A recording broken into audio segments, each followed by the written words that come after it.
Ya, bismillahirrahmanirrahim. Assalamualaikum warahmatullahi wabarakatuh. Ya, alhamdulillah. Salatu wassalamu ala Rasulillah wa ala nabiyyina Muhammadin sallallahu alaihi wasallam wa ala alihi wa ashabihi wa man tabi'ahum bi ihsanin ila yaumiddin. Ya, alhamdulillah pada pagi hari ini kita bisa diberi kesempatan lagi oleh Allah Subhanahu wa taala untuk mengadakan pembelajaran kembali. Ya, kali ini kita akan membahas pembelajaran tematik ya, di tema 2, subtema 2.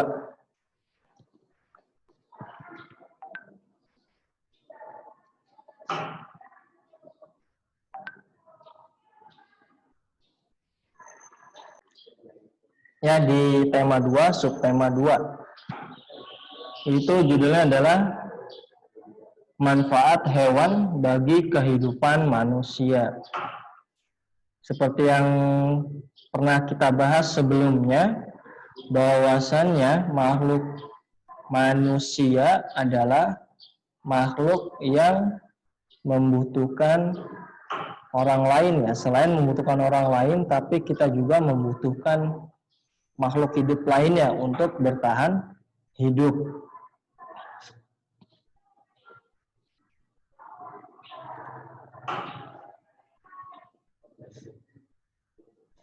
Nah, manfaat hewan bagi kehidupan manusia. Jadi banyak sekali ya manfaat hewan ini bagi manusia, seperti ada sapi ya, dagingnya bisa kita manfaatkan, tulangnya bisa kita manfaatkan ya.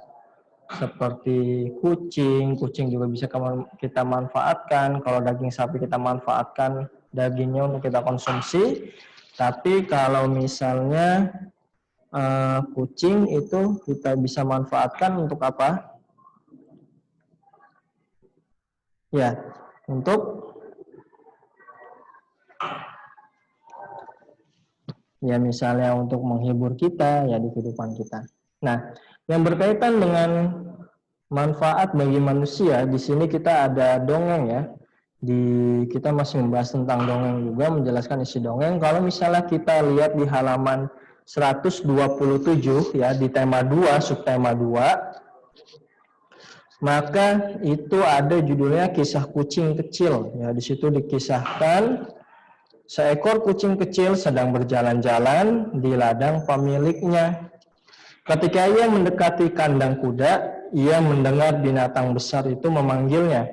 "Hai kamu kucing kecil, kamu tahu pemilik ladang ini mencintai saya lebih dari hewan lain di sini. Kamu tahu kenapa? Itu karena aku bisa mengangkat beban yang berat untuknya. Kamu kucing kecil tidak bisa apa-apa," kata si kuda meremehkan kucing. Ya, si kucing kecil itu pun pergi dari kandang kuda sambil menunduk sedih. Gitu ya, sedih murung. Setelah berjalan, ia menemukan sebuah kandang sapi. Sapi itu berkata, "Saya adalah hewan yang paling terhormat di sini. Pemilik ladang membuat susu dan keju dari susu saya. Kamu tentu tidak berguna di sini, kucing kecil." Si kucing kecil kemudian berjalan lagi. Ia semakin sedih ya, karena tadi sebelumnya dia dicemooh atau diledek oleh sang kuda. Sekarang dia berjalan ke kandang sapi malah semakin dicemooh lagi atau diledek lagi. Dia semakin bersedih karena merasa tidak berguna ya. Dia nggak merasa dirinya itu tidak bermanfaat bagi manusia ya. Dia duduk dan menangis. Tidak lama kemudian seorang kucing yang sudah tua menghampirinya. "Mengapa kamu menangis, kucing kecil?" tanyanya lembut. Si kucing pun menceritakan semua hal yang dialami kepada kucing tua. Dia merasa tidak berguna dibandingkan semua hewan peliharaan tuannya yang lain. "Memang benar jika kamu tidak bisa mengangkut beban yang berat dan tidak menghasilkan keju untuk tuanmu," kata si kucing tua. "Namun, kamu harus menggunakan kemampuanmu yang diberikan Sang Pencipta untuk membawa kebahagiaan bagi si tuanmu." Si kucing pun berhenti menangis. Ia berterima kasih kepada kucing tua. Malam itu, pemilik ladang terlihat lelah. Kucing kecil pun menghampirinya dan menjilati kaki tuannya. Kucing kecil itu pun melompat ke pelukan tuannya. Sang tuan tertawa melihat tingkah kucing kecil. Ia berkata, "Meskipun saya pulang dalam keadaan lelah, namun kucing ini membuat saya tertawa. Kamu adalah hewan berharga di sini," kata pemilik ladang Sejak itu, kucing kecil tidak pernah bersedih lagi. Nah, dari sini, dongeng sini ya, kita bisa mengambil kesimpulan ya. Si kuda tadi bermanfaat bagi kehidupan manusia, ya, untuk mengangkat beban berat, bisa untuk kendaraan. Lalu untuk si sapi, dia bisa bermanfaat susunya, bisa dibuat keju, ya. Bahkan kucing pun bisa bermanfaat, ya, menghilangkan lelah, menghibur ya tadi ya. Kucing itu dikenal dengan sifat manjanya, dia bisa mengelus-elus, bahkan ketika dia mengelus-elus saja atau menjilati saja, tuannya pun sudah senang. Ya. Maka itu adalah manfaat hewan bagi kehidupan manusia. Nah, dalam dongeng tersebut kita lihat di halaman 128 di paling bawah, di situ ada kotak-kotak ya. Kotak-kotak tersebut itu namanya adalah peta pikiran. Ya. Menjelaskan isi dongeng. Jadi peta pikiran ini untuk apa? Untuk menjelaskan isi dongeng. Ya. Bagaimana cara membuat peta pikiran? Nah, di halaman 127 kita balik lagi ya. Untuk mengetahui apa sih isi dari dongeng tersebut, ada dua cara ya. Ada dua cara. Pertama yaitu adalah membaca secara cermat seluruh teks dongeng tersebut. Bagaimana maksudnya membaca secara cermat? Jadi membaca secara cermat itu adalah membaca dengan secara teliti, memahami bacaan tersebut untuk mengetahui isi dari bacaan tersebut ya. Nah, itu. Terus bagaimana untuk mengetahui isi? Ada lagi cara yang kedua, yaitu adalah dengan menjawab pertanyaan berdasarkan kata tanya apa, di mana, kapan, siapa, mengapa, dan bagaimana. Pak, pertanyaannya dari mana? Bisa kita buat sendiri ya. Bisa kita buat sendiri. Dan akhirnya kita bisa membuat peta pikiran. Seperti contoh di halaman 128. Untuk memetakan maka kita buat pertanyaan. Contoh, di tengah-tengah kita bisa beri judul ya. Kita kotaki, kita beri kotak. Setelah itu dengan kata tanya siapa dulu. Siapa tokoh dalam dongeng tersebut? Lalu, mengapa kucing kecil bersedih? Lalu selanjutnya adalah mengapa apa yang dikatakan kucing tua? Terakhir adalah apa yang dilakukan kucing kecil kepada tuannya. Nah, dari situ kita bisa membuat peta pikiran dan akhirnya kita mengetahui apa sih isi dari dongeng tersebut. Dari pertama misalnya siapa tokoh dalam dongeng tersebut? Pertama adalah pemilik ladang. Kita jawab dengan lengkap ya. Tokoh dalam dongeng tersebut adalah 1. Pemilik ladang, 2. Kuda, 3. Sapi, 4. Si kucing. Mengapa kucing kecil bersedih? Kita jawab secara lengkap, kita ulangin lagi. Kucing kecil bersedih karena, kalau ada kata mengapa, jawabnya pasti harus ada karena. Kucing kecil bersedih karena dia selalu diledek ya, atau dia diledek oleh kuda dan sapi karena dia tidak bermanfaat bagi tuannya. Lalu yang selanjutnya, apa yang dikatakan kucing tua? Kucing tua berkata, apa tadi yang ada di buku ya? Mengapa kamu menangis wahai kucing kecil? Gitu ya, dan seterusnya gitu ya. Lalu yang terakhir adalah apa yang dilakukan kucing kecil kepada tuannya? Nah, kucing kecil menjilati, mengelus kaki tuannya setelah tuannya itu pulang dari bekerja. Maka dari situ kita bisa diurutkan ya apa saja isi dari sebuah dongeng yang kita baca tadi. Ya, seperti itu. Nah, jadi dengan peta pikiran ini membuat orang juga semakin mudah memahami isi dongeng ya. Nah, itu tadi. Nah, di dalam dongeng juga ya tadi ya kita sudah menemukan dengan kata pertanyaan. Nah, dongeng yang kita baca tadi itu adalah dari cerita tentang hewan ya. Nah, kemarin kita sudah belajar tentang jenis-jenis dongeng ya. Ada dongeng apa saja? Ada yang masih ingat? Oh, siapa yang masih ingat kemarin jenis-jenis dongeng itu ada apa saja? Ya, ada mite, ada legenda, ada fabel, ada hikayat, ada parabel ya. Nah, tadi yang bercerita tentang hewan itu kira-kira dongeng jenis apa? Ya, betul. Jenis fabel karena dia bercerita tentang hewan, si kucing, si kuda, dan si sapi. Ya. Nah, dan pastinya ya kemarin kita sudah belajar juga tentang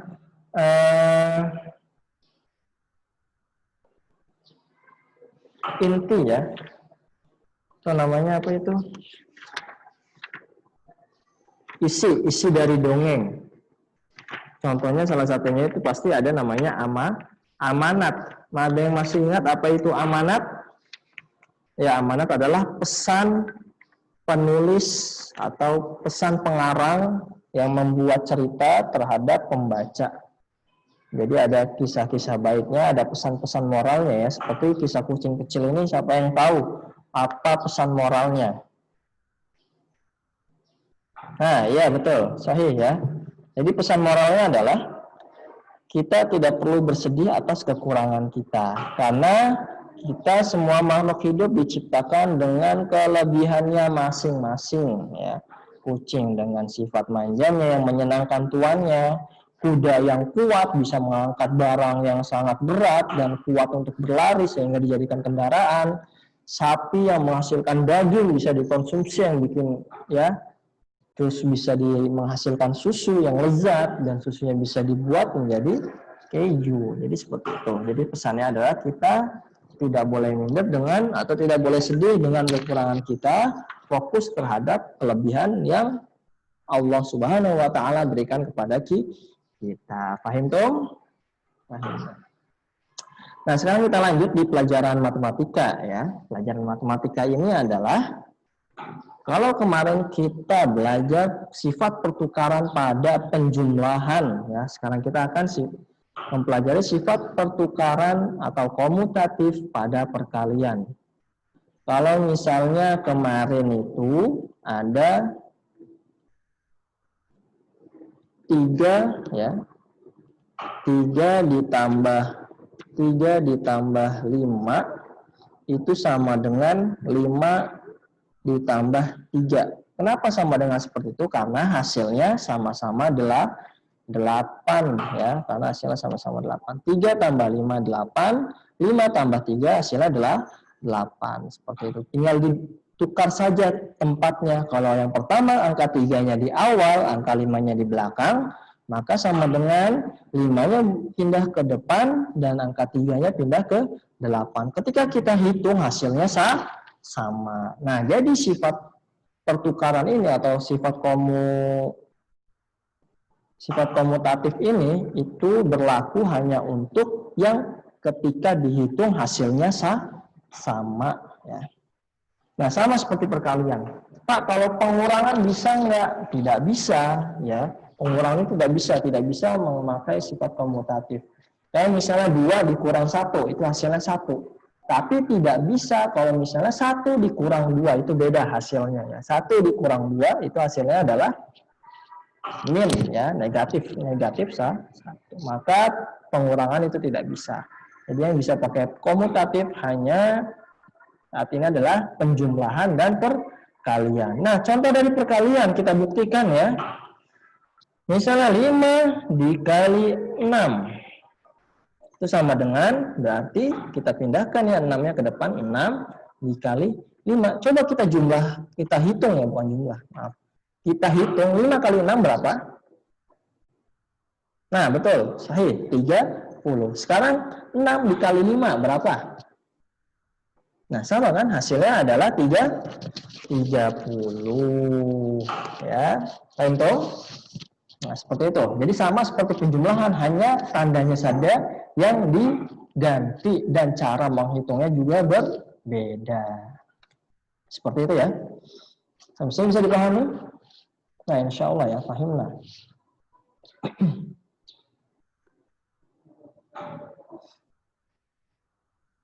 Nah, di sini ada gerakan hewan. Nah, mungkin ini gerakannya saja kita akan belajar. Nah, ini contoh dari gerakan meniru hewan gajah. Ini meniru kupu-kupu, tapi musiknya tidak kita pelajari. Ini sudah.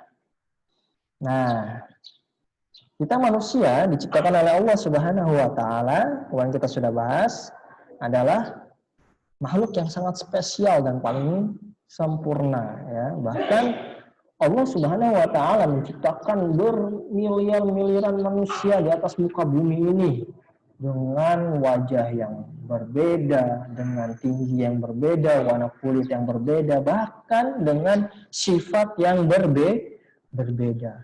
Maka Allah Subhanahu wa taala menciptakan kita manusia dengan perbedaan seperti itu bukan tidak ada maksud di dalamnya ya. Allah menciptakan semuanya yang ada di muka bumi ini, semuanya ada maksud tertentu ya. Seperti keberagaman sifat anggota keluarga di rumah. Jadi keberagaman ini adalah membuat kita bisa saling membantu, bisa saling terhubung ya, bisa saling memperkuat tali silaturahim, bisa memperbanyak saudara. Bayangkan kalau misalnya kita semuanya adalah makhluk yang sempurna, yang semuanya serba bisa, akhirnya kita tidak membutuhkan orang lain, akhirnya kita tidak punya teman, akhirnya kita tidak mempunyai, tidak menjalin hubungan yang baik dengan manusia yang lain. Itulah kenapa Allah menciptakan kita keberagaman sifat, keberagaman kemampuan ya. Nah, jadi keberagaman ini bukan untuk dicela ataupun bukan untuk didebat. Itu orang itu seperti itu. Itu orang itu seperti itu. Jangan temenin dia, jangan. Tapi kita harus bisa menghadapi keberagaman itu dengan rukun. Seperti yang ada di rumah. Pasti ya, yang punya kakak, ya, yang punya adik, itu nggak jauh dari namanya pasti akan berantem atau bertengkar ya. Tapi ketika kita sudah mulai dewasa atau misalnya kita mulai kecil, kita dari kecil pun kita harus sebenarnya harus saling menghargai, memahami perbedaan sifat ya. Kalau misalnya adiknya dia suka menggambar ya, kita sebagai kakak tidak perlu memaksa si adik ini untuk bisa yang lainnya, atau kita tidak boleh melarang tentang kemampuan anaknya adik itu untuk terus menggambar ya. Kita manfaatkan itu untuk saling bekerja sama. Nah, jadi dengan adanya keragaman ini kita bisa saling menghargai satu dengan yang lainnya. Tadi paham toh? Ya, paham. Nah, jadi keberagaman ini tidak untuk dicela atau tidak untuk didebatkan, tapi untuk saling bekerja sama. Seperti itu, paham tuh? Insya Allah paham. Ini sudah tadi. Nah, sudah. Nah, tadi ya, jadi dengan keberagaman, kalau tadi di rumah, di sekolah pun juga sama ya. Jadi kita harus saling toleransi. Yang kulitnya hitam, kulitnya putih, kulitnya kuning, rambutnya keriting, rambutnya botak, rambutnya panjang, ya itu semua tidak perlu kita debatkan, tidak perlu kita permasalahkan ya. Karena kalau misalnya kita lihat warna pelangi ya, kalau misalnya kita lihat warna pelangi itu kira-kira satu warna atau cuman ada satu warna atau banyak warna? Banyak warna ya. Nah, yang membuat indah pelangi itu apa? Ya karena berwarna-warni. Kalau misalnya pelangi warnanya putih saja, ya kurang menarik seperti itu ya. Paham tuh? Nah, insya Allah. Nah, di sini cukup ya penjelasan dari Bapak di tema 2, subtema 2. Tugasnya adalah ya di halaman, coba dibuka halaman untuk muatan matematika ya, halaman 129 Ayo berlatih, ya. Nomor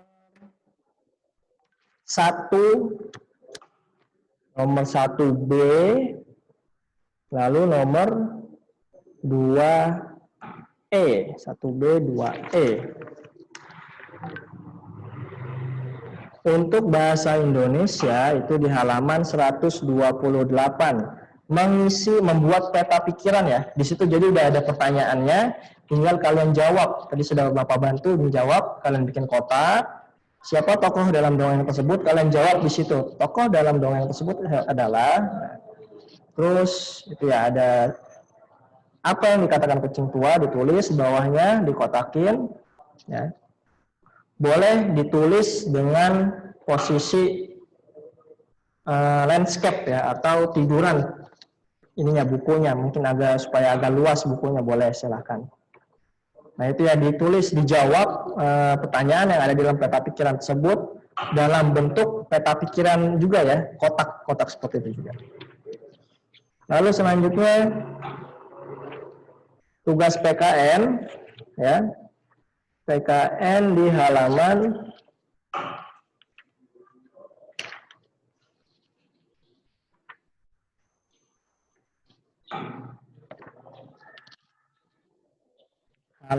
141.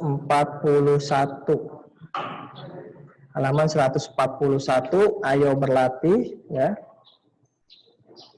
Nomor 1 sampai nomor 5. Ya, Bapak ulangi. Jadi untuk bahasa Indonesia di halaman 128, membuat peta pikiran dengan menjawab pertanyaan yang sudah disediakan. Terus matematika di halaman 129, nomor 1B, 2E, dan di halaman 138